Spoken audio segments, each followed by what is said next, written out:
ফের মুখ্যমন্ত্রী শুভেন্দু অধিকারীর জনতার দরবার কর্মসূচি। আজ তৃতীয় সপ্তাহে পড়ল সল্টলেকে রাজ্য বিজেপির দপ্তরে হয়েছে জনতার দরবার, যেখানে রাজ্যের বিভিন্ন প্রান্ত থেকে সমাজের বিভিন্ন স্তরের মানুষ নিজেদের নানান রকম অভাব, অভিযোগ, সমস্যা নিয়ে এসে হাজির হন মুখ্যমন্ত্রীর দরবারে। জনতার দরবার এই কর্মসূচিতে তারা নিজেদের সমস্যার কথা তুলে ধরেন সরাসরি মুখ্যমন্ত্রী শুভেন্দু অধিকারীর সামনে।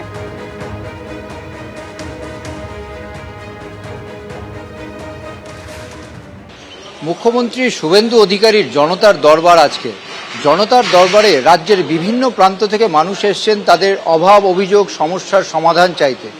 আর একই সঙ্গে আমরা দেখতে পাচ্ছি প্রতিমা দত্ত, তিনি এসছেন এবং বহুদিন ধরে তিনি প্রতিবাদী, তার স্বামীর যে হত্যা হয়েছে তার বিচার চেয়ে। তার সঙ্গে কথা বলবো। আজকে আপনি এখানে কি জন্য এসছেন? আমি এসছি, দেখুন 15 বছর ধরে তো লড়াইটা লড়ছি, হ্যাঁ, সেই রকমভাবে এগোচ্ছে না। যে যে একটা ইনভেস্টিগেশন হচ্ছে, খুব সেইভাবে যে সেই এগোনোটা হচ্ছে না। হ্যাঁ, এটা নিয়ে তো একটু মানে মনের মধ্যে তো খুঁতখুঁতে ব্যাপার রয়েছেই। তাই আজকে এসছি আমাদের মাননীয় মুখ্যমন্ত্রীর কাছে, আমাদের প্রিয় দাদা শুভেন্দুদার কাছে। ওনার কাছে আমি কিছু কাগজপত্র দেব এবং যাতে আমার মামলাটা একটু তাড়াতাড়ি হয় সেটা একটু দেখতে বলবো আজকে। আপনাদের সিবিআই তদন্ত হচ্ছে তো দেখেছেন, সেইটা সিবিআই তদন্ত তো 5 বছর ধরেই হচ্ছে। হ্যাঁ, 5 বছর ধরছে, সেরকম অগ্রগতি সিবিআই তদন্তেরও নেই। হ্যাঁ, খুব একটা নেই। অর্থাৎ স্বামীর যে হত্যা হয়েছে তার যে বিচার, সেই বিচারে যে গতিপথ, সেই বিচারের গতিপথে গতি আনার জন্য মুখ্যমন্ত্রীর কাছে আবেদন করতে তিনি জনতার দরবারে হাজির হয়েছেন মুখ্যমন্ত্রীর কাছে। তার স্বামীর যে হত্যা হয়েছে তার বিচার যাতে দ্রুত হয় তার জন্য। ক্যামেরায় সন্দীপ সাধু খায়ের সঙ্গে ঝিলাম করঞ্জাই, এবিপি আনন্দ, কলকাতা। আমরা এই ইন্দ্রনীল সেন যে ব্যান্ড কালচার সিন্ডিকেট নেক্সাস, এগুলো নিয়ে মুখ্যমন্ত্রীর কাছে বলতেই এসেছি, যাতে সরাসরি মুখ্যমন্ত্রীর নজরে পড়ে যে সঙ্গীত জগতে কতটা মানে একটা স্ক্যাম বা ক্রাইম বিভিন্ন জায়গায়। আপনারা কি আবেদন করবেন? আমাদের আবেদন একটা হচ্ছে, আমাদের যাদের ব্যান করা হয়েছিল, আমাদের কাজ দেওয়া হতো না, সেটা তো এখন এই বাতাবরণে ওইটা ব্যান কালচারটাই আর নেই। নতুন ছেলে মেয়ে যারা আসবে, যারা যোগ্য, তারা যেন কাজ পায়, সবাই আমরা কাজ পাই। এবং যে এখানকার সব শিল্পীরা যারা 10টার মধ্যে 10টা কাজই পেতেন সেই নেক্সাসের সদস্য বলে, তাদের কাজটা যেন একটু কমে।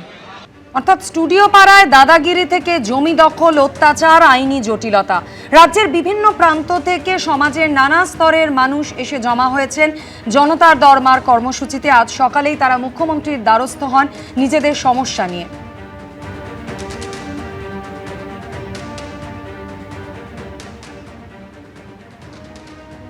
আমার ভাইপো, আমার দাদার ছেলেকে মানে মেরে ফেলা হয়েছিল, শিশু হত্যা হয়েছিল। তৃণমূল সরকারের আমলে কেসটা ধামাচাপা দেওয়া হয়েছিল। সেই কেসটা রিওপেনের জন্য এসেছিলাম। মানে মেরে তাকে তারপর ওর বাবাকে তুলে নিয়ে গেছিলো। তুলে গিয়ে নাদাবি সই করে তৎকালীন মানে এমএলএ, তৃণমূলের যে এমএলএ আছে গণেশ মণ্ডল, ওর বাবাকে তুলে নিয়ে গিয়ে নাদাবি সই লিখে নিয়েছিল। সেই হিসাবে কেসটা ধামাচাপা পড়ে গেছে। ওই কেসটা রিওপেনের জন্য আমরা এখানে এসেছি।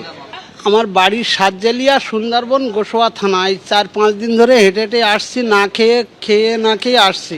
যেখানে রাত হয় সেখানে থাকি। এইভাবে স্বামী স্ত্রী দুজনে এসছিলাম দাদার কাছে কিছু দুঃখের কথা জানাতে। একটা ব্যাটারি চালিত গাড়ি ও আমার একটা ঘর, আমার ওয়াইফ কোনো লক্ষ্মীর ভাণ্ডার টান্ডার পায়নি, তার জন্য জানালাম। উনি বললেন 1 সপ্তাহের ভিতরে করে দেবে।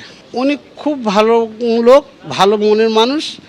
যদি ভগবান হয়ে থাকে তার কাছে শ্রীরাম, তারপরে আছেন ডাক্তারবাবুরা, তারপরে ইনি 3য় নম্বরে। আমি এই 5 দিন ধরে আসছি।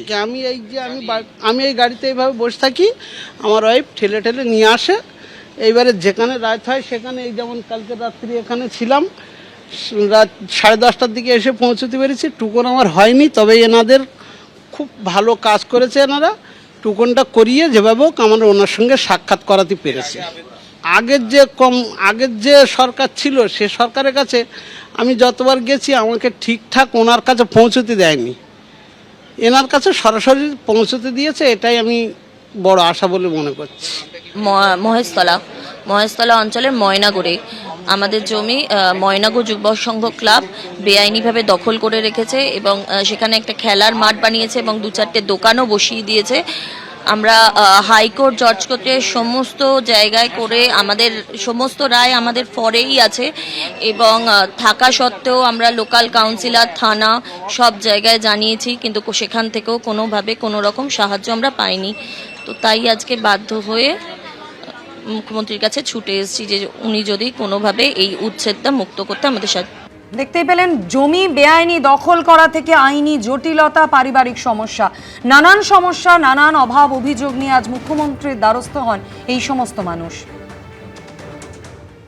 মুখ্যমন্ত্রী শুভেন্দু অধিকারীর জনতার দরবারে বিভিন্ন প্রান্ত থেকে মানুষ এসছেন তাদের অভাব অভিযোগ নিয়ে।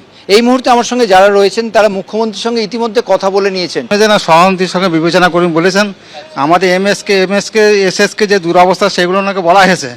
আমাদের যে দাবি দাওয়াগুলো আছে সেগুলো সমকাজে সমবেতন, আর জয়েনিং ডেট ইপিএফ চালু করা, সকলকে রিটায়ার। মুখ্যমন্ত্রী কি বললেন?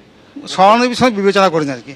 মুখ্যমন্ত্রীর কাছে বিগত 26 বছর ধরে আমাদের শিক্ষা কেন্দ্রগুলি দুই সরকার মিলে আমাদের বেতন বৃদ্ধি, স্কুলের পরিকাঠামো এবং বিভিন্ন সুবিধা আমাদেরকে দেয়নি। সেই সুবিধাগুলি পাওয়ার জন্য মুখ্যমন্ত্রী দরবারে এসেছিলাম। মুখ্যমন্ত্রী আমাদের অভিযোগ সুন্দরভাবে শুনলেন এবং তিনি আমাদের আশ্বস্ত করলেন, যেহেতু এটা মানে সেন্ট্রাল গভর্নমেন্ট, রাজ্য কোম্পানি উভয়ের প্রজেক্ট, উনি বললেন কাগজপত্র ডিটেলস খতিয়ে দেখে উনি যথাযথ ব্যবস্থা নেবেন। গত 2 সরকার ধরে যে অভিযোগ, এই সরকারের সেই অভিযোগ তারা জমা দেওয়ার পর মুখ্যমন্ত্রী শুভেন্দু অধিকারী তাদের আশ্বাস দিয়েছেন যে ডবল ইঞ্জিন সরকারে পুরো কাগজপত্র খতিয়ে দেখে তাদের এই যে দাবি সেইগুলো অবশ্যই নিরসন করার চেষ্টা করা হবে। ক্যামেরায় সন্দীপ সাধুকারের সঙ্গে ঝিলম করঞ্জয়, এবিপি আনন্দ, কলকাতা। 15 বছরের অপশাসন, দুর্নীতি, কাটমানি নেওয়া থেকে অত্যাচার এবং তার ফলে সৃষ্টি হওয়া যাবতীয় সমস্যা মাত্র 3 দিনে তো সমাধান করা সম্ভব নয়। তবে সকলের কথা শোনা হবে এবং যথাযথ পদক্ষেপ নেওয়া হবে বলেই আশ্বাস দিয়েছেন বিজেপি নেত্রী লকেট চট্টোপাধ্যায়। 15 বছরের এত সমস্যা 3 দিনে তো সব শেষ হয়ে যাবে না। প্রত্যেকটা মানুষের এই আগের সরকারের ওপর সমস্যা ছিল এবং তারা আসছে, সরাসরি কথা বলতে পারছে, এটা তো কখনো ছিলই না। এবং তাদের সমস্যার যে সমাধান হবে সেই আশা আমাদের মুখ্যমন্ত্রী দিচ্ছে, এটাই তো সবচেয়ে বড় কথা।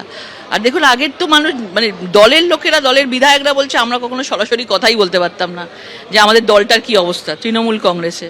তো এইখানে তো অন্তত মানে পুরোপুরিভাবে সাধারণ মানুষ এসে মুখ্যমন্ত্রীর সাথে কথা বলছে, এটা অনেক বড় জিনিস। এবং দেখতে পাবেন আস্তে আস্তে আমাদের এই সরকার, আমরা বলি পার্টি উইথ এ ডিফারেন্স, এই সরকার কি করে। অন্যদিকে আজ ফের দিল্লি যাচ্ছেন মুখ্যমন্ত্রী শুভেন্দু অধিকারী। আজ বিকেলেই দিল্লির উদ্দেশ্যে রওনা দেবেন তিনি। রাজ্য মন্ত্রিসভা সম্প্রসারণের পর আজ দিল্লিতে মুখ্যমন্ত্রী, দপ্তর বন্টনের আগে আজ দিল্লিতে যাচ্ছেন মুখ্যমন্ত্রী।